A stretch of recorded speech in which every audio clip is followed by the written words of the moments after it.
wakati katika maisha yako. Japokuwa kuna mambo ambayo unayapitia na kuna mambo ambayo labda inayokufinyilia moyo wako, lakini hakupasa uangalie wito ambao Bwana amekuita na uangalie mahali ambapo Bwana amekuteua. Japokuwa kuna milima na mabonde na kuna mambo ambayo yanaweza kufinyilia moyo na kuna majaribu ambayo unaweza kuyapitia kutokana na wito ambao Bwana amekuita. Lakini kwa sababu hiyo inakupasa uvumilie na pia inakupasa unyenyekee katika Bwana. Bwana ananena habari za Yakobo ya kwamba mimi nimekuteua na nimekuita katika jina lako na kujua, japo pitia katika hayo maji mengi na upitie katika moto, Bwana Mungu wako atakuokoa.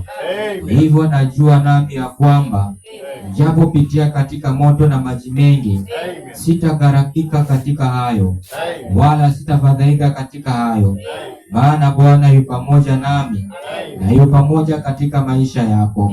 Hivyo ni lazima unyenyekee na umruhusu Bwana akuongoze, na katika yote ukubali yeye mwenyewe aweze kutengeneza makao katika kilindi cha moyo. Na katika hayo yote ambao Bwana ameishi kukufundisha na yale yote umeishi kufundishwa na mtumishi wa Bwana, inakupasa unyenyekee katika hayo, kwa sababu moyo wa Mungu ama Roho wa Bwana anao kilio katika kilindi cha moyo, wakati anapokuwa anaangalia kazi yake na wakati anapokuwa anaangalia watumishi wake na wale ambao amewateua. Kuna mambo ambao Bwana ameishi kuahidiana na kuna mambo ameishi kusaidiana na kutimiza, lakini ni nani ambaye anaweza kukaa katika huo mpango na adumu katika hiyo njia na makutano ambao Mungu wake Bwana amemteua, tena Bwana amempa kibali kuwa katika jambo hilo? Yakupasa basi katika hilo, wewe ambaye Bwana aliyekuchagua na wewe Bwana ambaye aliyekuteua, udumu katika huo mpango wake. Na utakapodumu katika huo mpango wake, basi ujue na uelewe ya kwamba kunako kutukuzwa na kunako kuinuliwa. Wengi wamefunguliwa kazi ya Mungu, wengi wamepandishwa katika ngazi za juu, wengi wameinuliwa na kutukuzwa, na baadhi ya wengi wamepokea karama na vipawa. Vile waliishi kuhudumu na kutubu, na vile waliishi kunyenyekea na kuchuchumia. Basi Mungu anaona ni vema Bwana akaweze kumwinua mtu siku ya leo, aweze kumtukuza siku ya leo mtu mmoja, ama yamkini wapatikane wawili ama watatu ambao wako tayari ili wapokee kilicho chema kwa Mungu. Yamkini kuna jambo nalofuatilizia na kuna jambo nalo linyenyekea, kuna jambo ambalo unaloliomba yamkini katika maisha yako na katika nyumba yako Mungu aibadilishe, ama upokee karamu mtukuze Mungu, ama kipao kaweze kumtumikia Mungu, ama yamkini unafuatilizia baraka za kimaisha.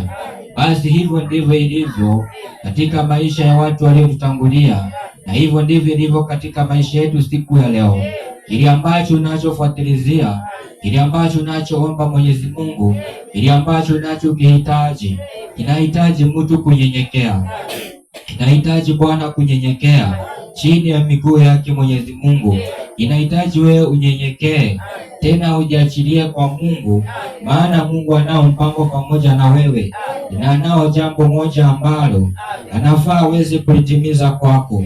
Hivyo baada ya kuangalia kilindi cha moyo, yakupasa wewe unyenyekee, na baada ya kunyenyekea yakupasa ufuatilizie. Baada ya kufuatilizia, yafaa unyenyekee katika lile jambo ambalo Bwana Mungu wako aliyokuahidia. Yamkini inaweza kuwa umepokea ama yamkini bado hujapokea, lakini kwa sababu hiyo inakupasa unyenyekee. Ukitaka Bwana akuinue, ukitaka Bwana akutukuze, na kile ambacho amekupa kidumu na Bwana akidumishe, basi nyenyekea. Na utakapokuwa umenyenyekea, basi kunako kupigishwa hatua, na baada ya kupigishwa hatua kunako kutukuzwa na Mungu na kuinuliwa na Mungu. Leo hii siku ya Bwana, ni leo hii siku ya Bwana ambao tuko mahali hapa. Kuna baadhi ya watu ambao Bwana atawainua, na kunao baadhi ya watu ambao Bwana atawatukuza katika rehema na neema zake na katika mpango na mapenzi yake. Lakini ni moyo wa mtu ambao amekubali kunyenyekea na amekubali kuchuchumia.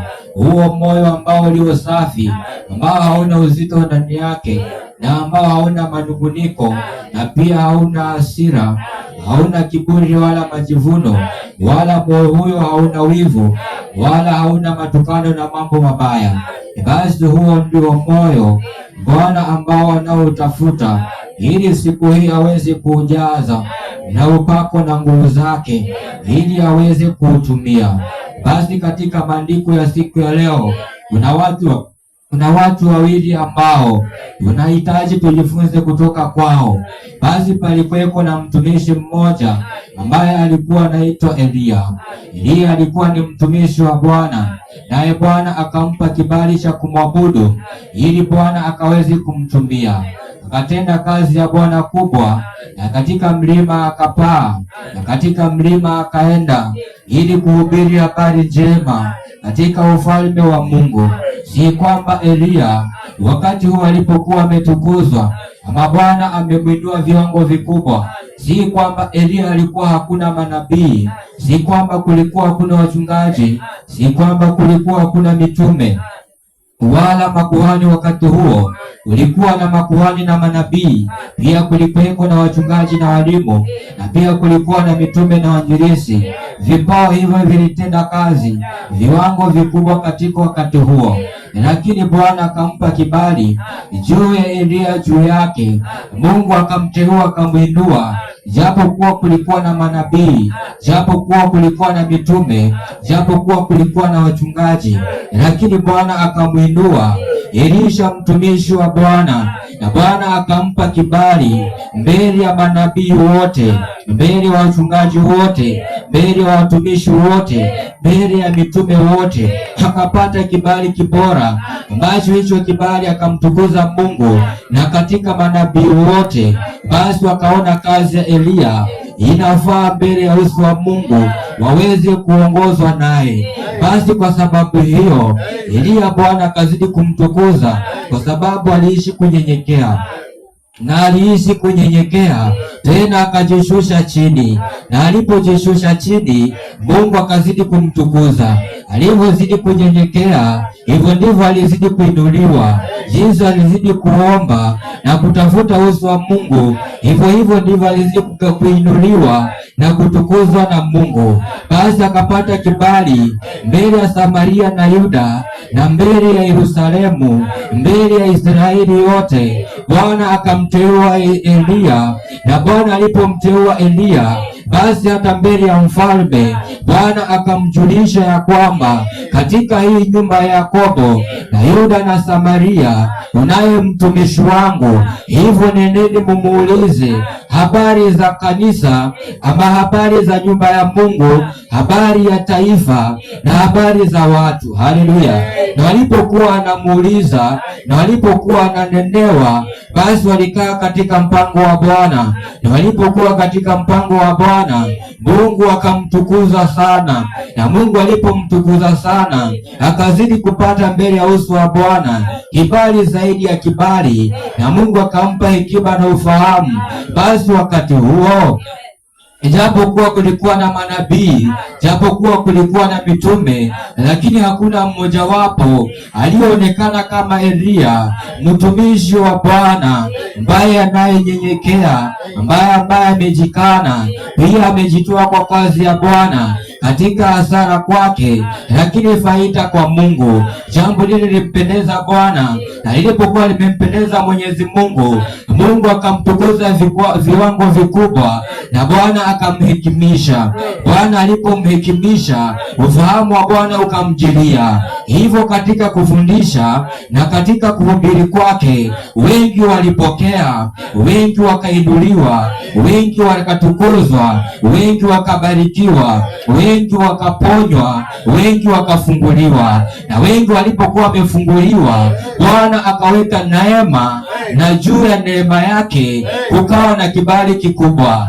Hivyo katika kuhubiri na katika kufanya ile kazi, basi aliifanya kwa upana, na alipokuwa ameifanya kwa upana, wengi walitamani ile kazi inayofanya na Elia, kazi anayoifanya Elia na kazi anayoitimiza Elia. Wengi walipokuwa wamemuona kazi anayoifanya Elia, wengi walikuwa miiba kwao, wengi walikuwa moto katika dhidi ya Elia. Maana si wengi waliompokea, si wengi waliompokea, si wengi waliomkubali, ijapokuwa wote walikuwa na roho wa Mungu. Lakini kwa sababu Elia kutukuzwa na Elia kuinuliwa, basi kuna baadhi walivunjika moyo, wakaona kazi zao ni duni, wakaona utumishi wao ni duni. Maana Elia ametukuzwa na kazi anayoifanya ni kubwa kuliko ile kazi wanayoifanya manabii.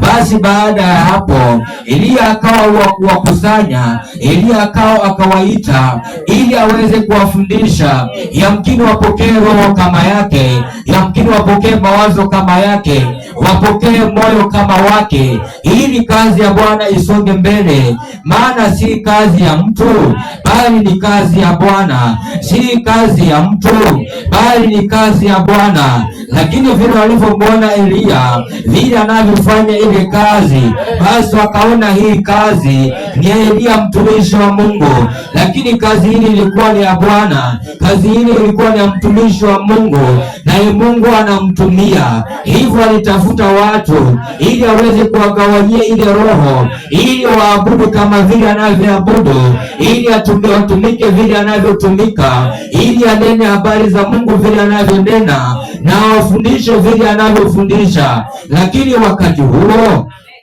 hakumpata mtumishi yoyote, hakupata nabii yoyote yule. Maana wanabii walikuwa ni waoga na watumishi walikuwa ni waoga. Maana kulikuwa na vita kati yao, na pia kulikuwa na minuko kati yao, kulikuwa na majaribu mazito, na kulikuwa na minuko mizito kati ya manabii. Lakini hilo jambo alikumfanya Elia ashindwe kumtumikia Mungu, ashindwe kumtukuza Baba, ashindwe kuinamia Mungu, ashindwe kuhubiri mausia ya Bwana, na ashindwe kuonya watu hata na kukemea watu. Lakini habari hizo alizidi kuzieneza, na wakati huo kukatokea adha, na adha ilipokuwa imetokea ni wakati wa Yezebeli. Maana alitafuta manabii wa Bwana ili aweze kuangamiza. Jambo hilo lilifinyilia watumishi, jambo hilo lilifinyilia manabii. Basi wakaenda wakajificha katika pango. Jambo hilo ambalo lilimfanya Mungu amtukuze zaidi Elia na muinue zaidi Elia. Maana hakuna mmoja wapo katika dunia alionekana mjasiri na mhodari, mwenye kuongoza na mwenye kumwabudu Mungu katika hekima na maarifa na katika ujasiri wote. Wengi waliinukia, wengi wakaishiwa na nguvu, wengi walifinyiliwa, wengi wakakata tamaa. Wengi walitumika, lakini walitumika kwa kiasi, wakimwogopa Yezebeli kwa sababu anawatafuta awauye. Lakini mtumishi wa Bwana Elia anaangalia wito ambao amewitwa, akinenewa na Bwana, akiambiwa, hakika mtumishi wa Bwana, mimi nimekuchagua, mimi nimekuita, mimi nimekuteua, na mimi nimekutenga. Kaa katika mpango wangu. Maana katika hayo yote kunako kuchungwa na kutetewa, na kunako kupiganiwa na kushindaniwa. Lakini hao ambao waliosikia maneno ya majirani, maneno ya watu katika kijiji, maneno ya watu katika kanisa, wengi walisikia wakafinyilika, wengi wakaishiwa na nguvu, wengi wakakata tamaa. Walipokata tamaa, basi wakarudi nyuma. Walipokuwa wamerudi nyuma, Elia bado anasonga mbele, mpaka Elia akafika kipindi anamuomba, Baba, tazama nimebaki peke yangu katika hii injili ya Bwana, nimebaki peke yangu katika hii kazi ya Bwana, maana wale ulioniita pamoja na wao katikati yao wameniacha. Wale uliokuwa wamenikusanya pamoja na wao katikati yao wameniondokea, katikati yao wameishiwa na nguvu, hata wamekata tamaa katika makutano. Mungu Baba, na kuomba unisimamishe na mimi, unitie nguvu, unisaidie, maana wakati anapochungulia kazi iliyo mbele yake, kazi imekuwa ni kubwa, lakini watendakazi ambao walioitwa, watendakazi wamerudi nyuma, nao wamefinyilika mioyo yao kutokana na kinywa cha Jezebeli. Haleluya, sema amen. Haleluya.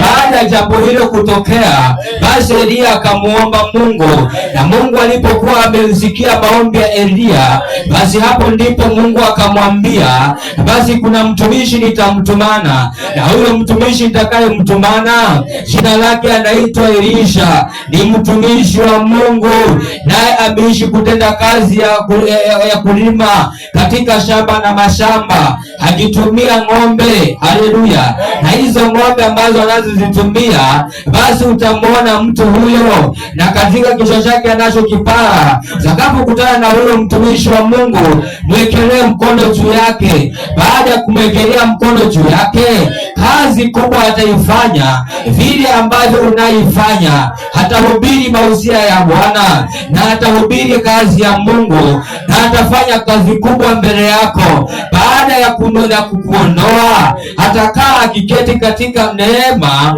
na rehema zilizokuwa juu yako. Basi baada ya hapo, mfundishe kazi ya Mungu, mnenee kazi ya Mungu, mhudumie kazi ya Mungu, sema naye katika kazi ya Mungu.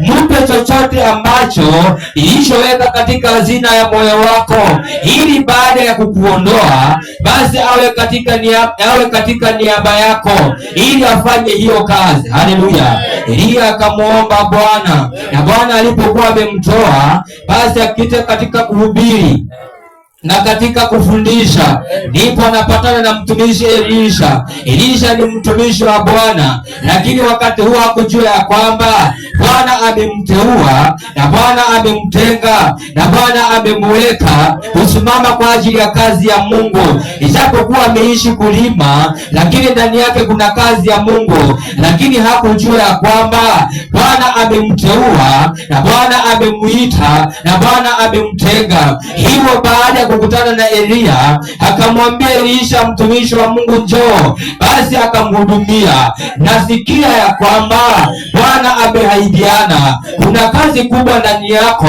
na kuna chema ambacho Mungu amekuandalia. Hivyo inakupasa ufatilizie na inakupasa unyenyekee, jiashirie katika moyo wako, maana kuna karama na kuna vipawa ndani ya kilindi cha moyo ambavyo Bwana amehaidiana kukupokezea katika kilindi cha moyo. Basi kunaonekana baadaye kutumika viwango vikubwa, kupanuka viwango vikubwa, Mungu kukutukuza na Bwana kukuhekimisha katikati ya watu na mbele ya manabii na watumishi. Hivyo Bwana amehaidiana, inakupasa ufuatilizie, inakupasa unyenyekee, inakupasa uchuchumie, maana katika hilo jambo ambalo Bwana amenena nami nikunenee, lazima Bwana atalitimiza, lazima Bwana atalitimiza, maana ni neno la unabii, ni neno la unabii wa Bwana. Bwana amenena na mtumishi,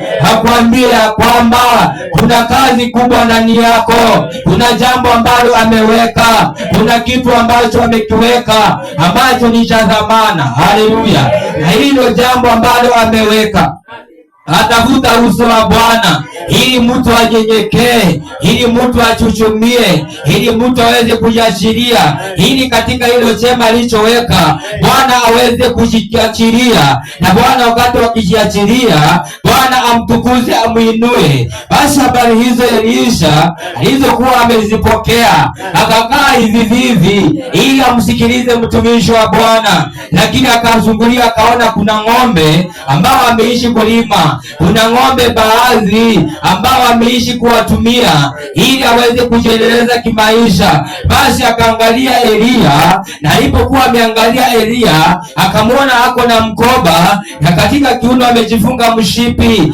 Basi akaona huyu mtu mbona ako hivi, na mimi kuna ng'ombe ambazo ninafaa niwatumikie. Basi akajilinganisha yeye na Elia, akajilinganisha yeye na Elia, akamwona Elisha ni mtu tu ambaye hana kitu chochote anachokiegemea na hana mtu yote ambaye anayemwegemea. Maisha yake ni kwa Bwana, mwili wake ni kwa Bwana, mawazo yake ni kwa Bwana, kuishi kwake ni Bwana, vile apendavyo aweze kuishi. Basi ndipo akamwambia Elia mtumishi wa Mungu, niache niende nyumbani ili niweze kuaga wazazi wangu, ndugu na watu wangu ambao wanaonihusu, niweze kuaga ili niweze kukufuata.